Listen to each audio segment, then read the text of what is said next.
Morning.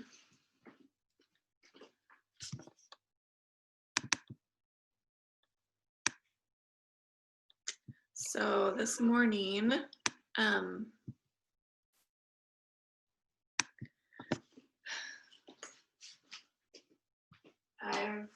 for our movement, grab either a bolster or a couple of folded blankets, and then a belt or a scarf or a strap.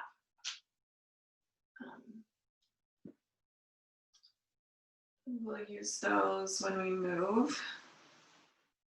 And then for our meditation today, it might be nice to have a journal or something handy.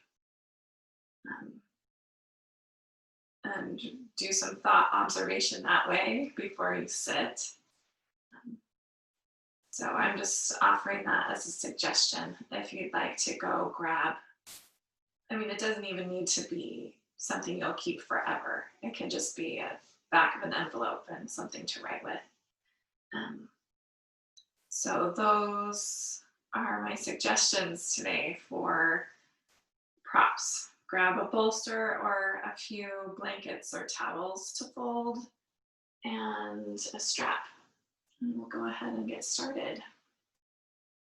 So we've been talking about our emotional body.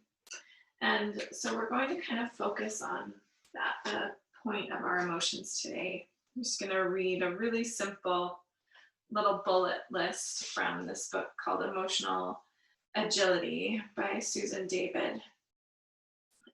And she's a professor at Harvard. But anyway, there's 3 things that we need to really remember and understand about emotions. First is that emotions pass. They're transient. There is nothing in mental experience that demands action.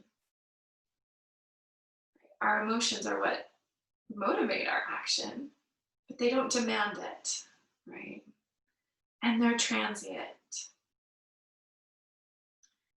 Second is emotions are not scary.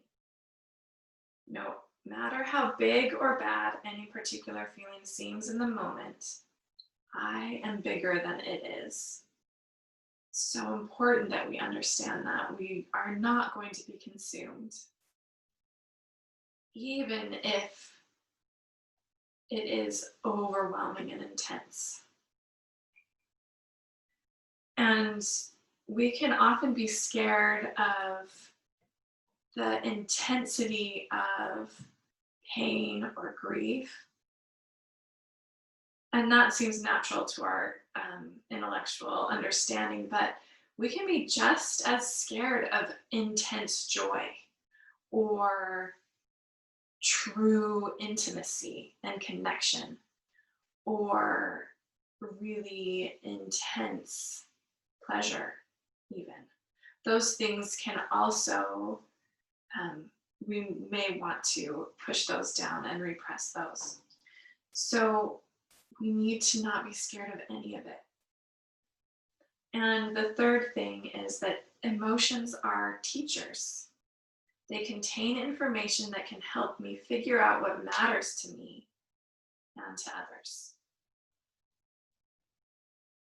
Emotions like resentment or jealousy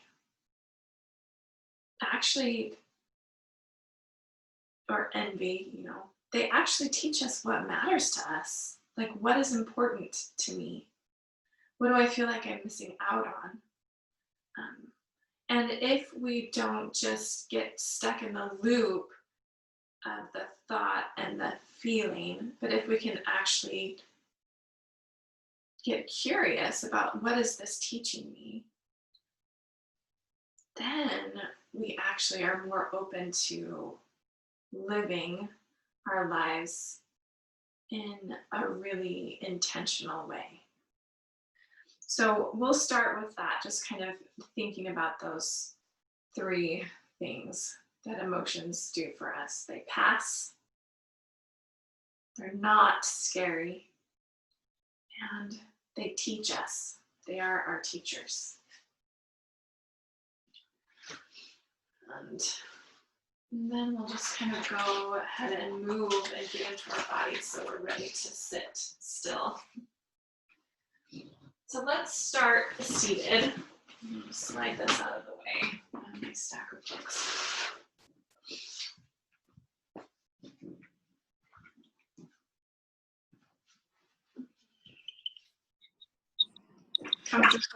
However, you can be sitting on something or just on the floor because we will be moving off the floor. And make sure everyone's muted.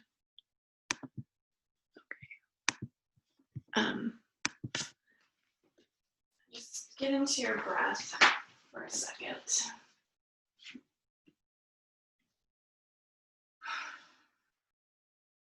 And as you inhale, really let your belly kind of relax. Let your body invite all the air in. Let your pelvic floor expand along with your diaphragm. And as you exhale, you can just let everything recoil in.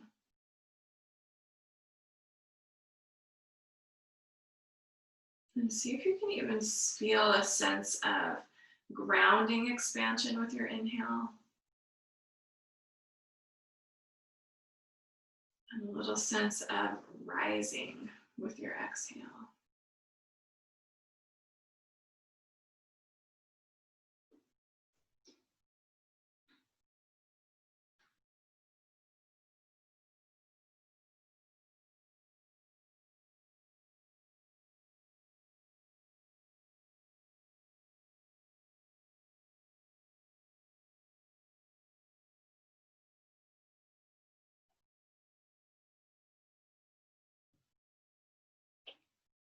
And just keep with that diaphragmatic breath. As we find a little movement, you can drop your chin towards your chest and just rock from side to side.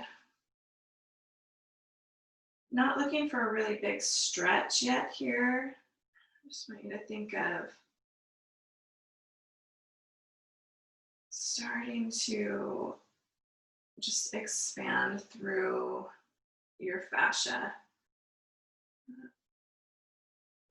A filmy layer over your muscles. And just see if you can kind of start to stretch into that pliability in your tissues as you go back and forth. And you can start to let your movements get a little bit bigger.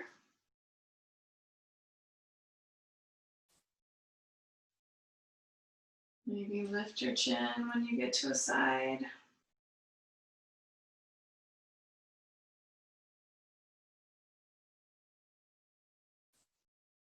If a full circle is calling to you, you can do a full circle one way, the other way.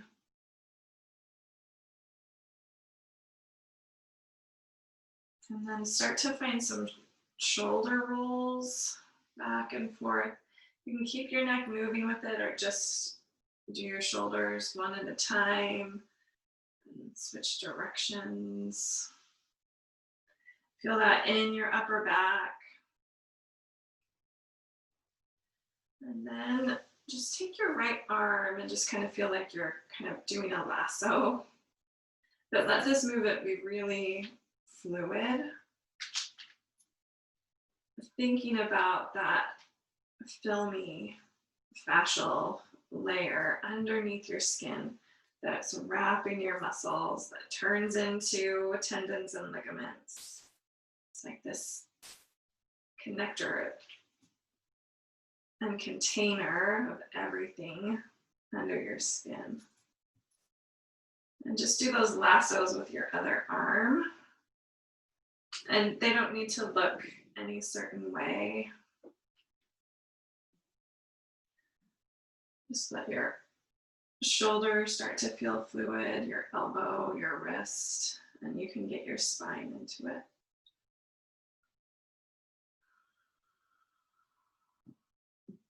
And then let your hands come to your knees and just find some circles with your spine. Just think of your rib cage kind of circling around your pelvis. Go one direction and then the other. As many times as you'd like. If you want to switch after each one, you can do that, or you can just go a circle one direction over and over again. And then switch. And then we'll make our way on to hands and knees. Just find your table, and we'll just kind of find those circles with the wrist. So either one.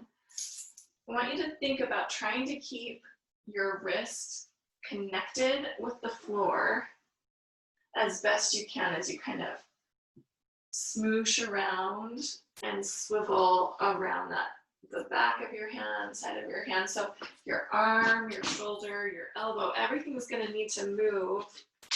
And see if you can get a little bit of load on your wrist in all different directions, and then switch your circle if you can. Move your body as much as you need to try to keep some part of that wrist connected with the floor.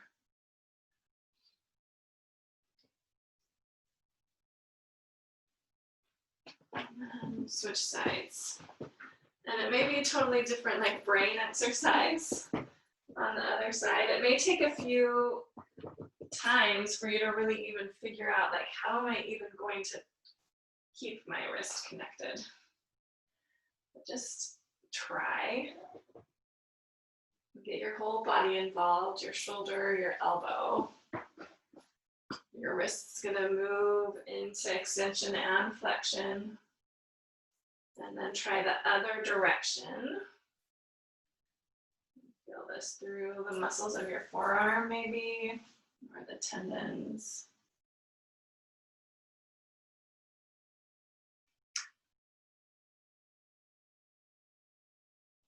And then release that effort. Just come onto your hands and we'll just find a few circles of our ankles. So same thing, you're gonna just try to keep kind of your toes connected with the floor as you push your heel back in and out.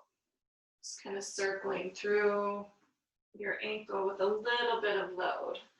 And then switch directions.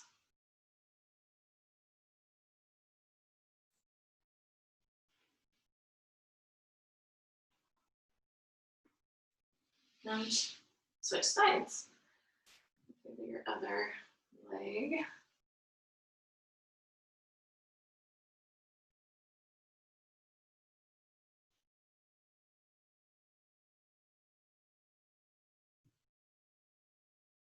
And switch directions.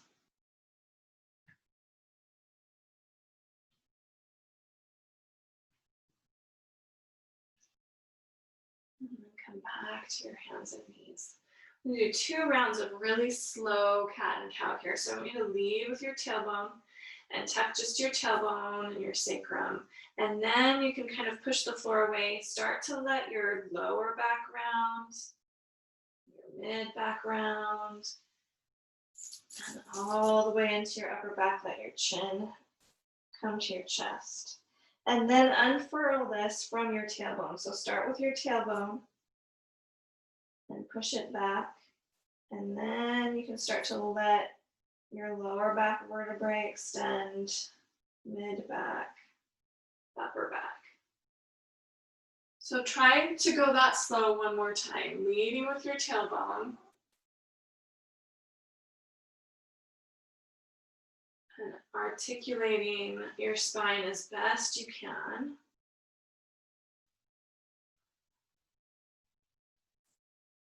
Leading with your tailbone to come into extension.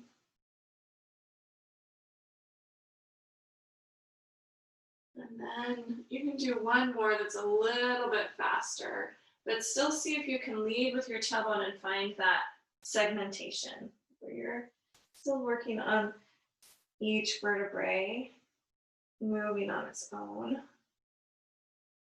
And then just walk your hand about a handprint to the right. And we'll find the same thing here. Lead with your tailbone, round, lead with your tailbone to extend, Just do 2 in that position.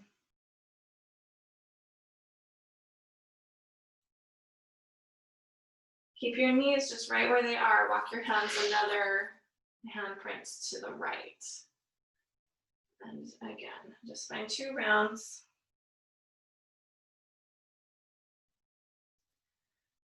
You're getting into different muscles along your spine and your side body.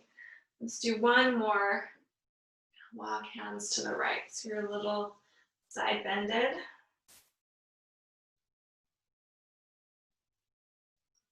And then we'll go back the other way. So just bring your hands back to center and then walk your hands 1 handprint to the left. And start with your tailbone to round. Start with your tailbone to extend. And really let your brain get into each part of your spine. So go slow enough that you can kind of feel that it's happening in segments and not chunks. Okay, walk 1 more handprint over to the left.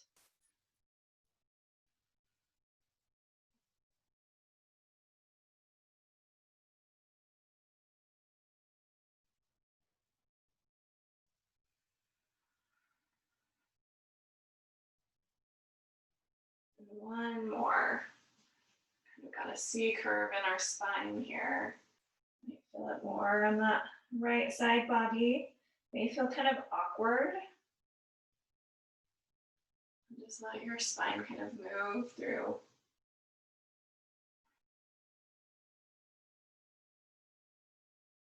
And then hands back to center. And we'll just come up to a low lunge. Come up to a standing kneel. Step your right foot forward. And then really turn on that left glute and reach your left arm up. You might find a little bit of a back bend and then a side bend over to the right.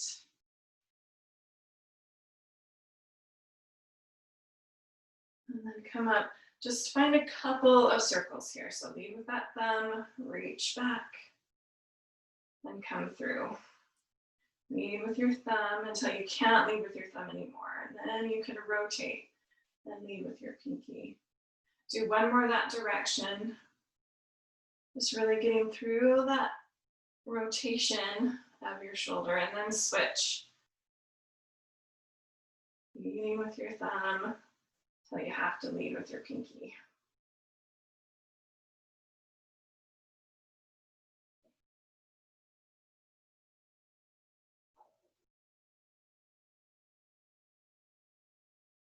And then release. Just find your tandem kneel for a few breaths. So toe heel that right foot in line with your left. You can find a drishti.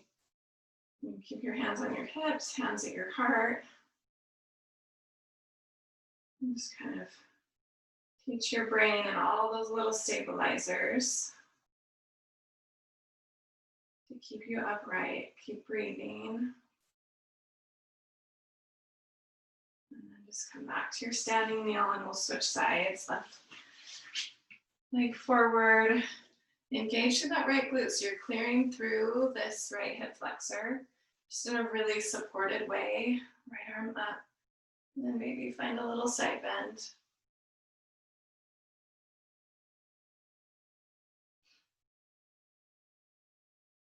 And then back to center.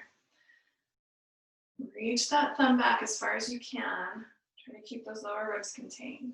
And then you can rotate, reach your arm back and along your side. And lead with your thumb until you have to lead with your pinky. And just move through that arm. And then switch directions.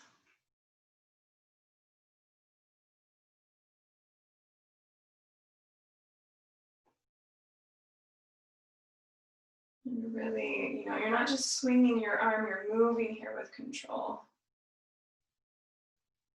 Release that. Toe heel that left foot in line with your right knee. Find your drishti, find something to look at that's not moving.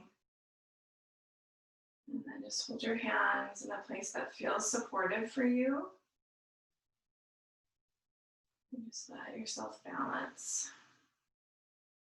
And, you know, you're not gripping with your core, you're just letting all of those little muscles and the muscles closest to your spine, everything is just turning on reflexively in anticipation of movement. That's how we want our core to work. We don't want to always have to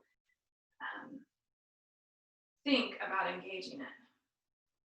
We just want our brain and those muscles just to anticipate what's going to happen and turn on. All right, release that, come to your standing kneel. Hands back to the floor and the table. Crazy things going on with my cord here. And then push back into child's pose. And then really push your shins into the floor, round your spine to come up. And then you can reach your heart forward and exhale to push back. Let's just do this 2 more times. Inhale up and exhale back. Inhale up and really let your spine round as you come up and let your heart go forward, and then let your belly hang as you push your bum back to go back into your child's pose. And then just pause here, take a breath with your forehead to the floor, arms long, and then you can walk your arms over to the right, find a side bend, really reach that left hip toward your left heel. And then other side.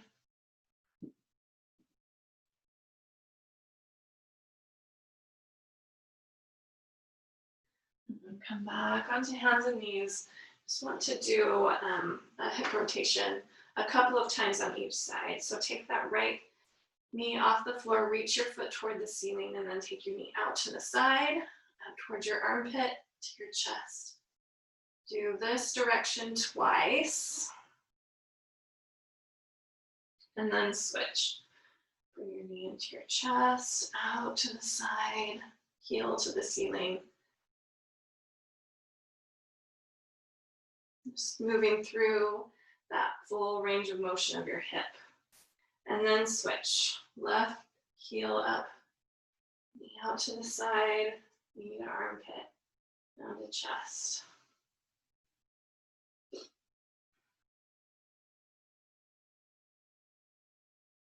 Last time, let's switch directions. Knee to chest, out to the side, to the ceiling.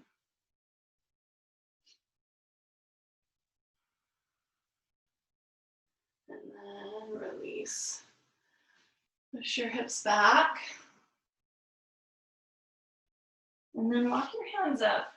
We're going to do a little bit of glute strengthening. So I've got a bolster. You can use like a few folded blankets here. But we're going to lay on our bellies. We're actually going to put the support underneath our pelvis. Okay. So, and it's just going to give us a little bit of hip flexion here. So it's hard to see because all my stuff is the same color, like my pants and my top. Let me do it with the blanket so you can kind of see what's happening. So I've got some contrast. We've got a couple of blankets stacked here.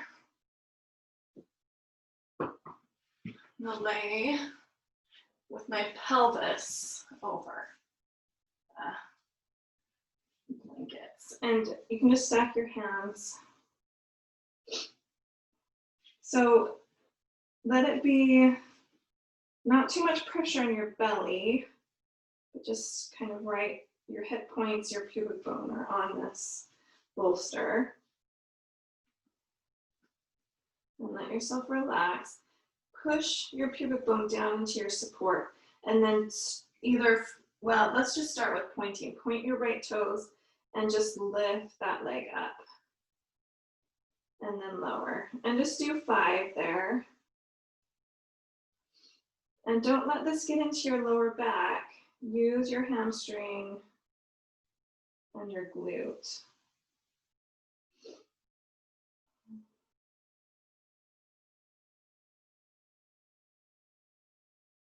And go ahead and lift that right leg, and then bend your knee, bring your heel as close to your bum as you can. And then lengthen your leg out and lower down. And do that 5 times.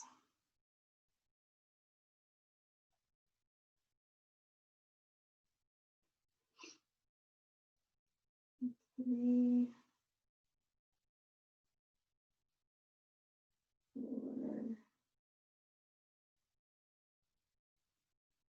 5. And then release. Kind of let yourself relax, let your bum relax. Just notice the difference from one side to the other. And then we'll lift that left leg. So really push your pubic bone down into your support, whether it's blankets or a pillow or something under your belly. And then energize through that left leg, point your left toes, and just lift that straight leg up. And it doesn't have to lift super high. We've got the support under our pelvis, really to help us get some experience of this hip extension and not dump it into our lower back. We got 2 more with that straight leg.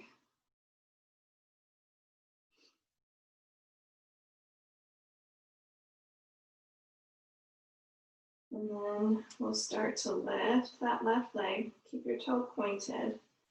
And then bend your knee. Bring your heels close to your bum as you can with that hamstring strength, and then lengthen out and lower. Lift, bend, and lengthen, and lower. Lift, bend, lengthen, and lower. Last time.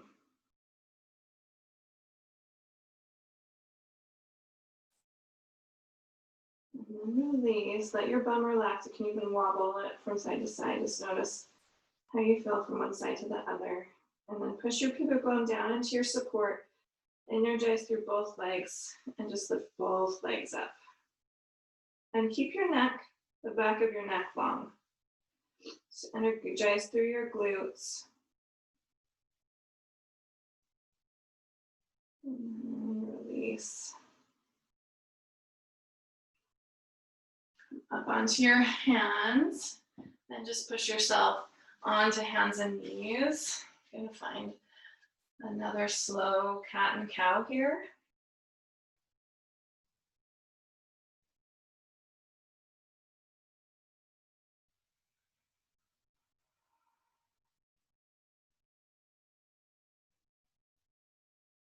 And then we're going to actually roll over. And so grab a strap and have a strap handy.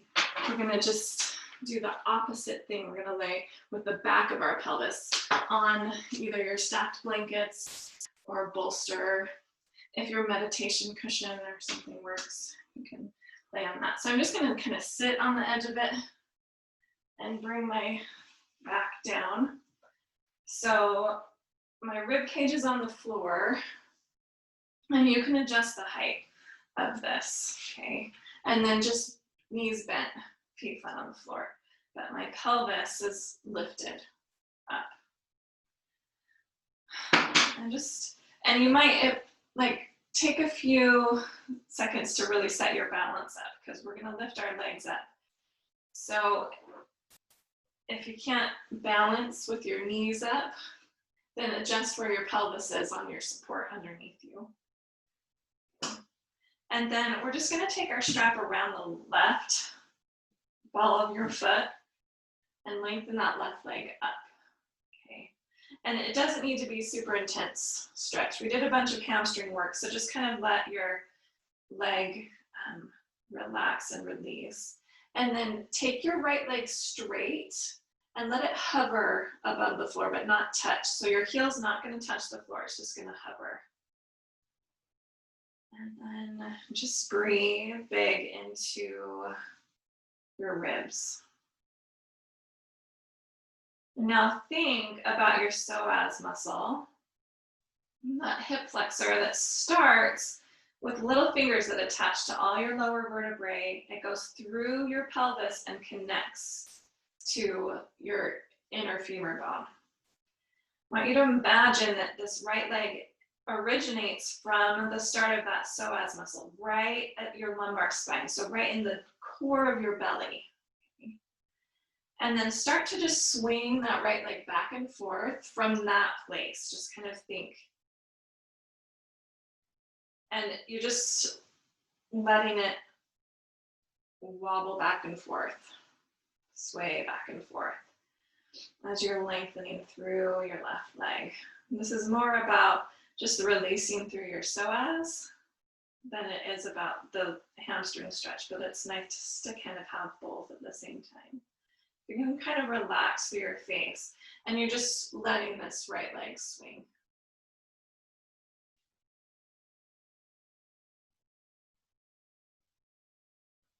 Letting it swing and sway.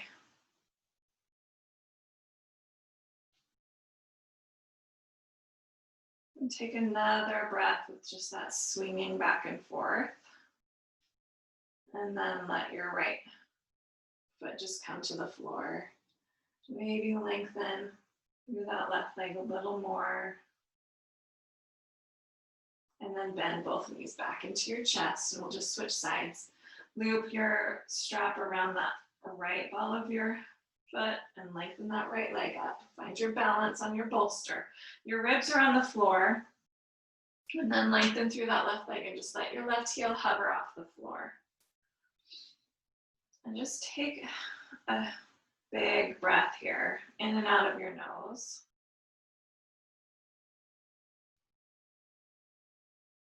And then find those little sways of that left leg. So it's just kind of free floating, swaying back and forth.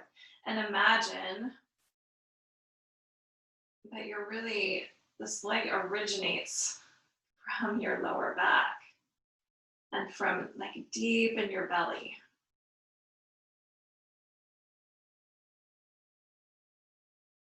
And just let it release and sway.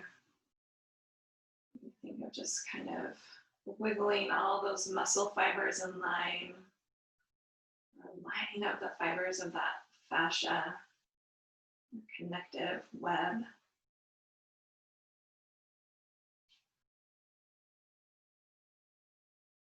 You might feel a little sense of massage on the back of your sacrum as you just let this left leg sway.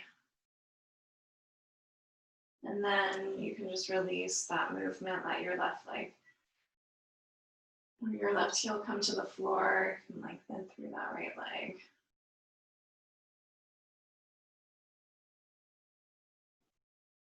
And then release, bend both knees, move your strap out of the way. And then you can lengthen both of your legs. If this feels okay for you, if this just feels like way too much, you don't have to, you can just lie here with the support under your sacrum and your knees bent, feet flat on the floor. But if it feels good to have the support underneath your bum and just let your front body open, do that, just feel that length there. And then bend your knees. Just gently roll to one side so you can kind of come off of your bolster. And now we lay with our belly on the bolster, but it's actually going to kind of be under your ribs. And we'll do just a supported back bend. So come down onto your forearms. Your pubic bone is on the floor, and legs are long, and they can be about mat distance apart. And just let kind of the shelf of your rib cage come up on your folded blankets. And then you can take your hands wide and just push up into a really wide, long cobra pose. Now, kind of push your pubic bone down so you're not dumping into your lower back. So if this feels like it's making more of a curve in your lower back, then kind of wiggle up so more belly is on your bolster and you can push forward. So we're getting just like a long, even extension through your whole spine.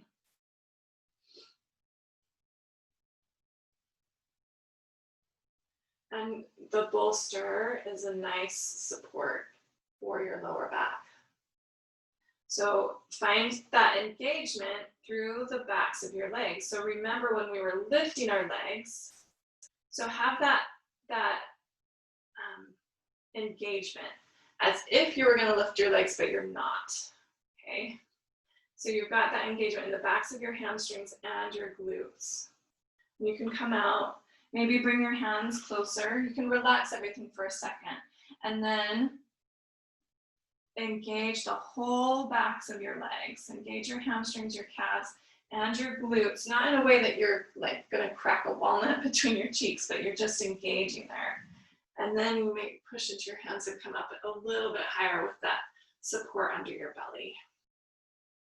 But use the strength of your legs to kind of increase the gradual curve of your spine. And then go ahead and relax down. Maybe stack forehead on top of your hands, and you can just breathe, belly breathe into the bolster underneath you.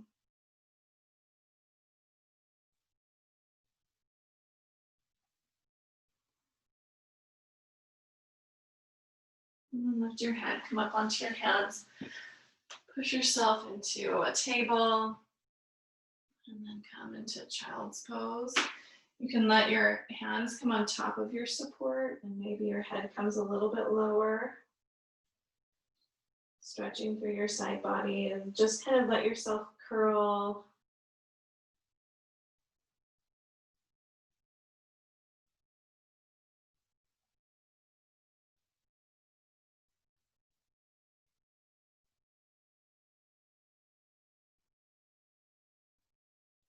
And then walk your hands back.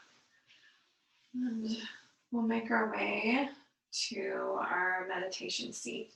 If you want to lay down, like I offered last week, all propped up, you can. If that makes it easier for you to be comfortable, or you can find a seat. And I'm going to grab my bells.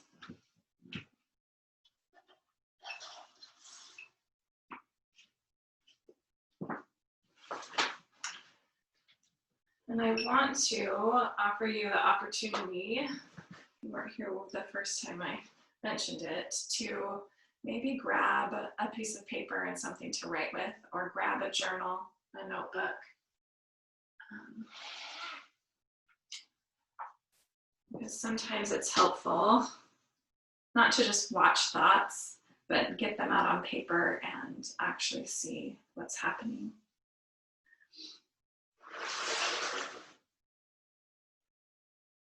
Our internal experience, right, is ruled by our thoughts and the emotions that cascade from those. And they kind of work in this, they're collaborators with each other. Sometimes we're not really aware, right, but they definitely influence each other. And I just wanted to read just a little section from this book called The Language of Emotions. She just kind of gives us an example of working with what it is that we're experiencing internally. She says, here's an example of welcoming your emotions. Imagine you've just been cut off on the freeway, an experience that we all have had, right? And we have a visceral reaction to that sense of, right, an emergency. She says, the emotions that arise are usually fear and anger. Fear in its mood state ramps up your instincts and your intuition to let you know you're endangered. And anger rushes forward to help you rebuild your disrupted boundaries. If you express these emotions, you might scream and swear, gesture rudely, or even chase the offensive driver, none of which would take you out of danger or rebuild your boundaries. Right? But those signals, those emotions are, telling you that I'm in danger and a boundary has been violated. If you repress your fear and your anger, your instincts, and your ability to set boundaries, and try to ignore the rudeness and keep driving, you'll most likely be less aware and less conscious for the next few moments or miles. Again, you won't reduce your danger or rebuild your sense of safety. But if you welcome both emotions and allow them to flow through your system, you can use them to increase your awareness.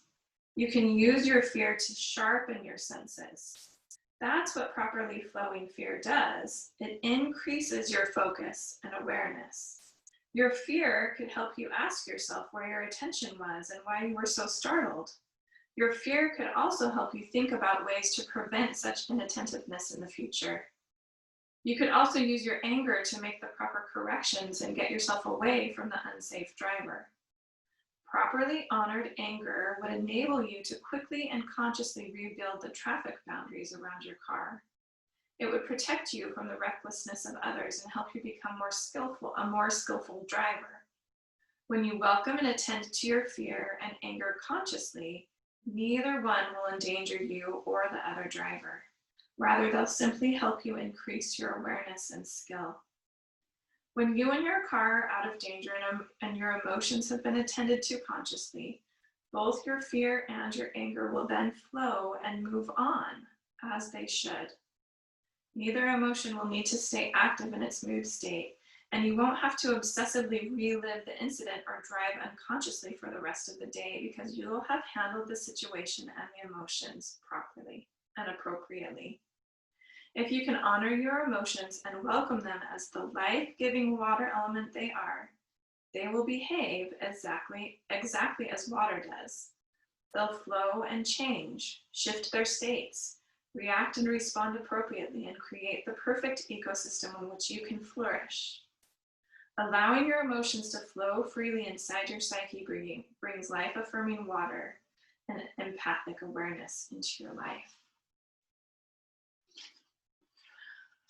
That example is really helpful because we all know what fear and anger feel like. They're easy emotions for us to relate to because they are both intense.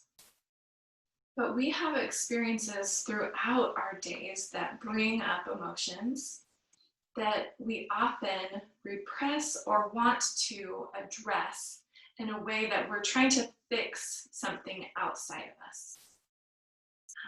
In a relationship, especially in our dealings with like our children.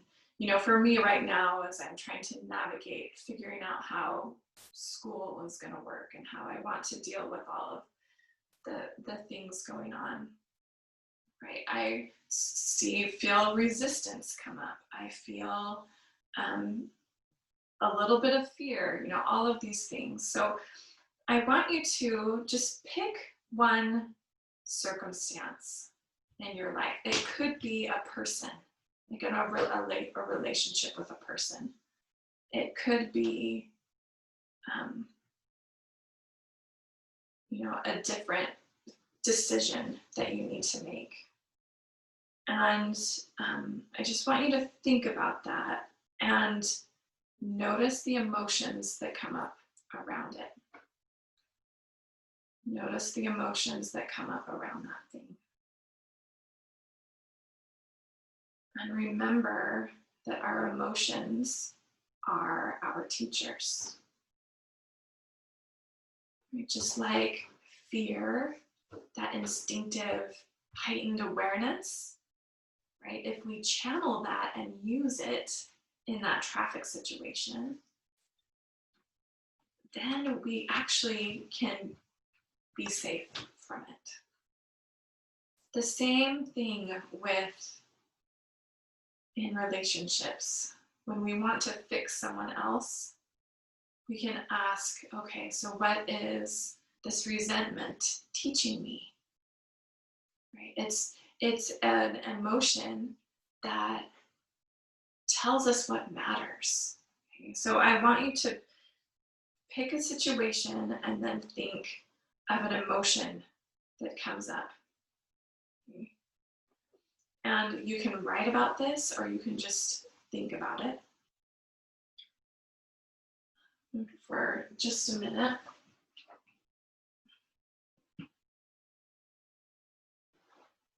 And I want you to ask yourself,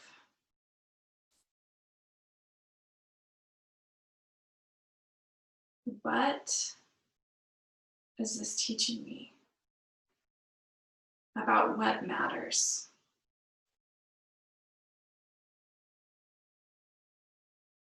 And then you can ask yourself why. Why does this matter?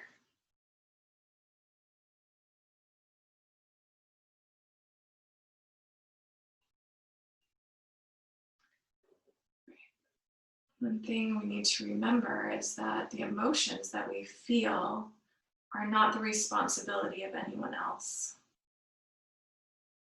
No one else is responsible for making us feel a certain way. And right, that's our job to take responsibility for our own emotional responses and not repress or ignore, but not react either, but to channel that in useful ways, to let that process through.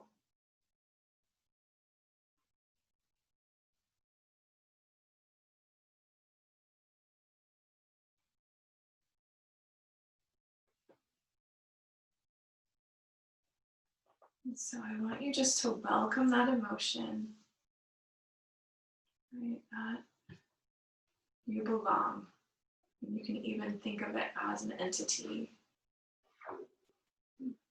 an orb, a ball of this emotion that you can handle and look at and turn around and look at from all sides. And ask, what is this telling me about what truly matters?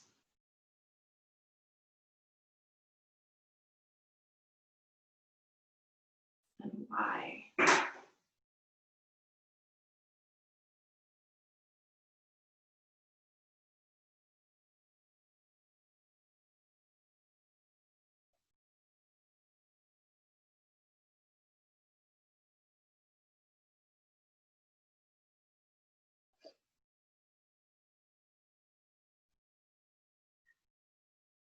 And then you can ask that answer, why?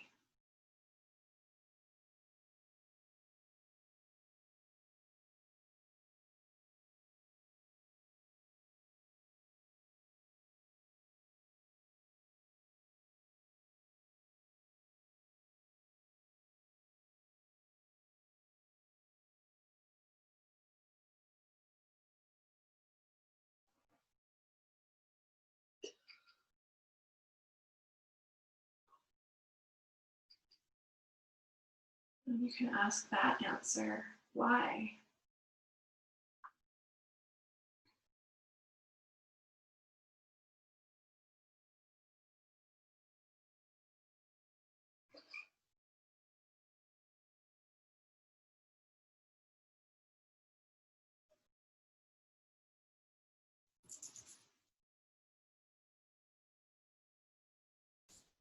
And I find in my experience when I ask that why, over and over and over again.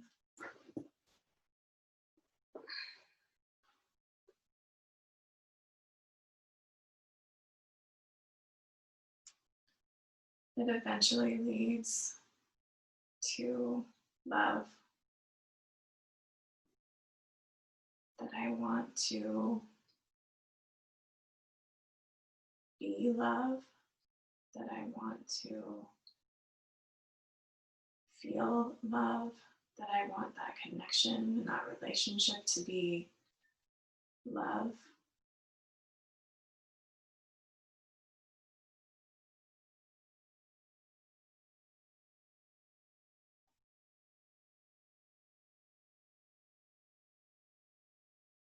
And so if you've been writing, you can go ahead and stop writing. And just find a comfortable meditative seat.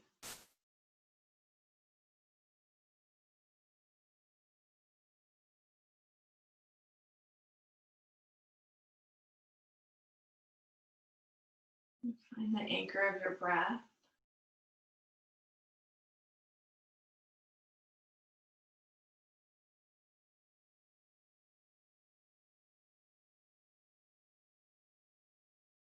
Our breath is a tool of inner awareness. And it can help us ride the wave of emotion.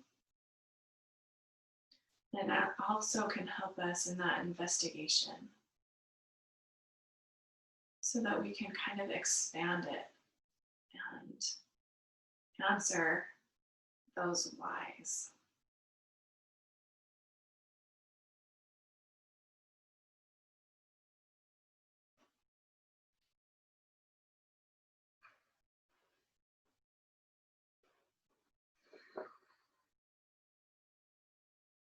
At the root, I just want you to think about what it is that your why is.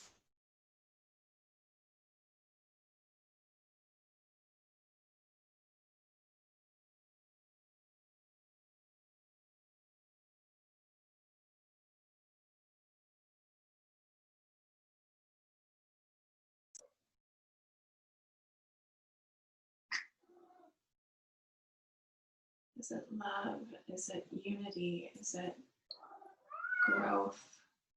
Is it learning?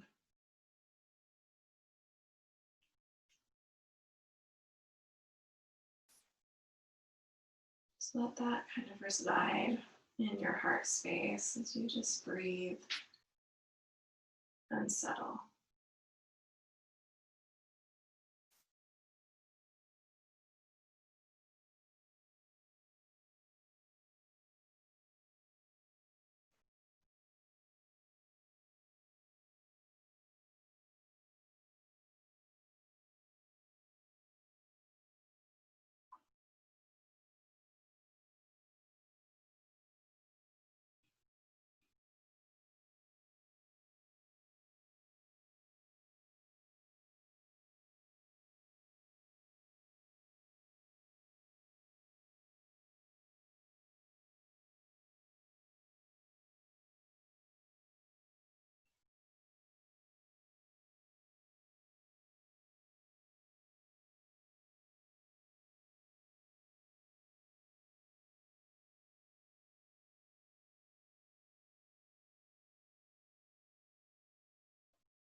Notice if your mind is just kind of rehashing everything that we've talked about or planning your day.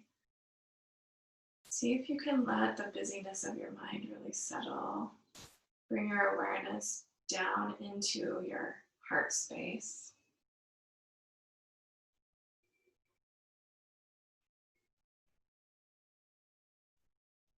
And simply just let yourself breathe.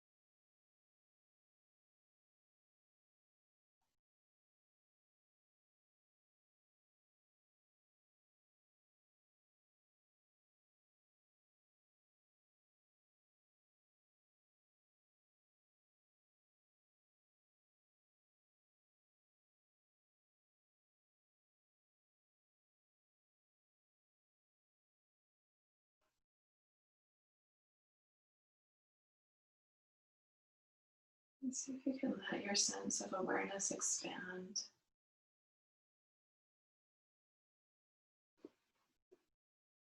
into the space in front of you, beside you, behind you.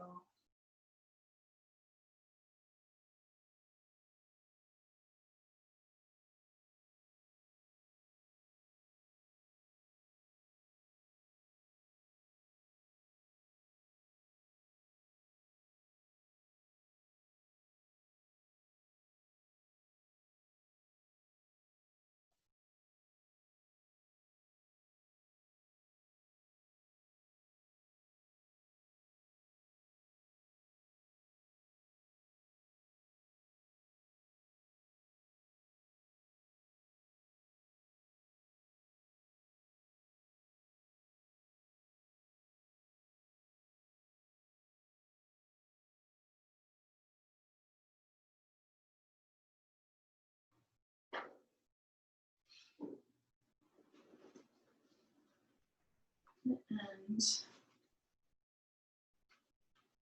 by just reading you the list at the end of emotional agility, this is about becoming real. Number 1, appoint yourself the agent of your own life and take ownership of your own development, creative spirit, work, and connections. Accept your full self, rubbed off nose, shabby ears, good and bad emotions, the whole package, with compassion, courage, and curiosity. Welcome your inner experiences, breathe into them, and learn their contours without racing for the exit. Embrace an evolving identity and release narratives that no longer serve you. Let go of unrealistic dead people's goals by accepting that being alive means sometimes getting hurt, falling, being stressed, and making mistakes. Free yourself from ideas of perfection so you can enjoy the process of loving and living. Open yourself up to the love that will come with hurt, and the hurt that will come with love, and to the success that will come with failure, and the failure that will come with success. Abandon the idea of being fearless, and instead walk directly into your fears with your values as your guide toward what matters to you. Courage is not an absence of fear. Courage is fear walking. Choose courage over comfort by vitally engaging with new opportunities to learn and grow, rather than passively resigning yourself to your circumstances. Recognize that life's beauty is inseparable from its fragility. We're young until we're not. We're healthy until we're not. We're with those we love until we're not. Learn how to hear the heartbeat of your own why.